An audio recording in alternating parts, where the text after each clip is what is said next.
Alrighty, let's take a look at this question. So we have basically 7,200 original season ticket holders, and the ticket price originally was $1,400.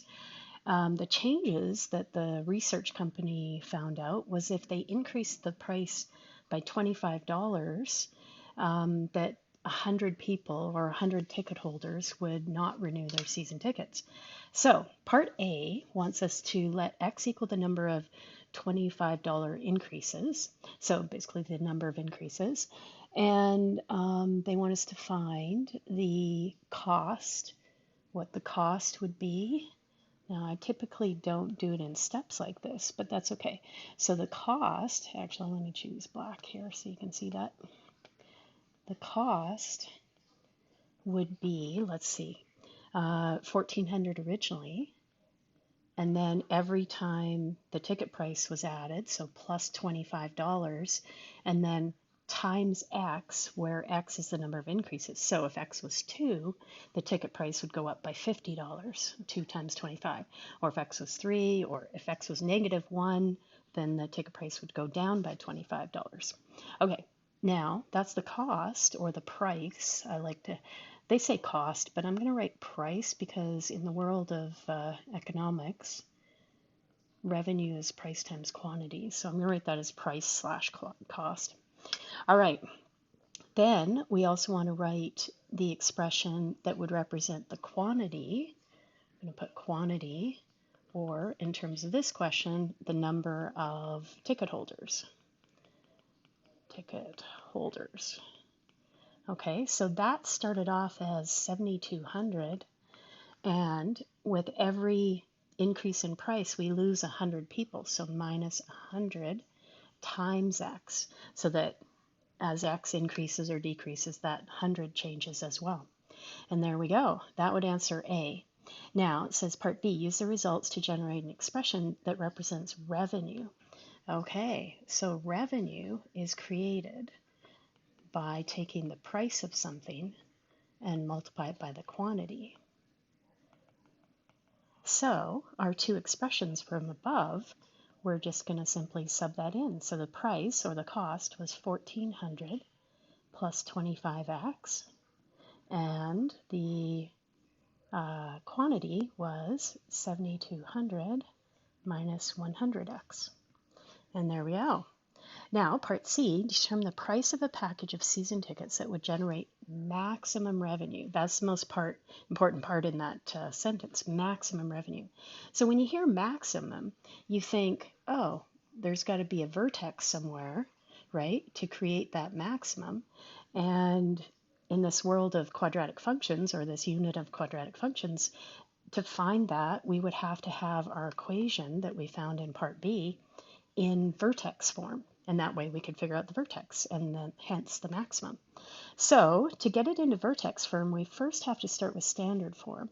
So we're going to go and multiply that out. Okay, so I paused it so that I could multiply that out on the calculator because the numbers got really crazy. Anyways, after we FOIL that expression from part B out, we should have this. And now to write it in general form so that therefore then we can complete the square on it, we're going to put that negative 2,500 x squared first, and then we're going to take those two x terms, and 1 second, calculator, and subtract, so we get positive 40,000 x when we put those two together, and then the last term plus 10 million, geez, these numbers are crazy, 10 million and 80,000. And there we go. Okay, now we're going to complete the square. I'm just going to slide this down a minute so we have a little more room. And actually, we'll take that off to the right there. So let's change that color. Okay, so we're going to complete the square now. So we underline those first two terms.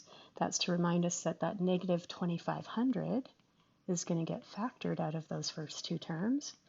So we'd have x squared, and then we take 40,000 divided by negative 2,500 to get negative 16. Oh, that's so much better. And the x, of course, is still there. And then We leave a little room to complete the square there. And that big number, the 10,080,000, we're going to write outside here to help with one more zero. There we go. All right, so completing the square, we now want to fill in our missing number, which is found by taking that negative 16 divided by 2 and then squaring it. So that's going to be positive 64. Now we just upset the balance of the equation, so we're going to immediately subtract 64. And that 64 was being multiplied, because it was in the brackets, by negative 2,500. So I just go times negative 2,500 on the outside. There we go. All right, one more step, and we will have our vertex form. So we are going to keep the negative 2,500, of course. We're going to write the x squared minus 16x plus 64 as a perfect square binomial. And we do that by square rooting the x squared to get x, square root 64 to get 8, and same sign as the middle. Or you can think of it as factoring, but this is the shortcut. All right, now we add that big mess on the outside together. So we've got 10,080,000 minus 64 times negative 2,500. It is really safer if you just put the whole thing in the calculator and let the calculator do the BEDMAS for you. All right, and we get positive 10,240,000. And there we go. Okay, there's our vertex form. Let's write down our vertex, 8, which is the p and the q from the y equals a bracket x minus p squared plus q form. So 8 comma 10,240,000. All right, now in that equation, the 8 would be related to the x because it's inside there with x. So I usually write the letter x underneath that to remind me that it's related to x, which is the number of changes. So hence we know x is equal to 8. And this number is related to the r, so I write r under there, meaning the maximum revenue is going to equal 10,240,000.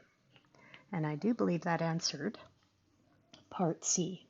No, price of the package. Okay, so we found the maximum revenue. Now to get price, remember in part A we wrote down that price was equal to 1,400 plus 25x. So now what we do is just replace x in that expression with the x coordinate from the vertex, and that would be 8.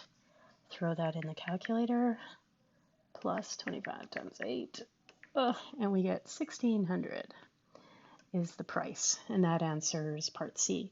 So what's going on the graph, if you're wondering about that, is we found the vertex up at the top here to be, I can't see that, hang on a sec, let me change back to black. There we go.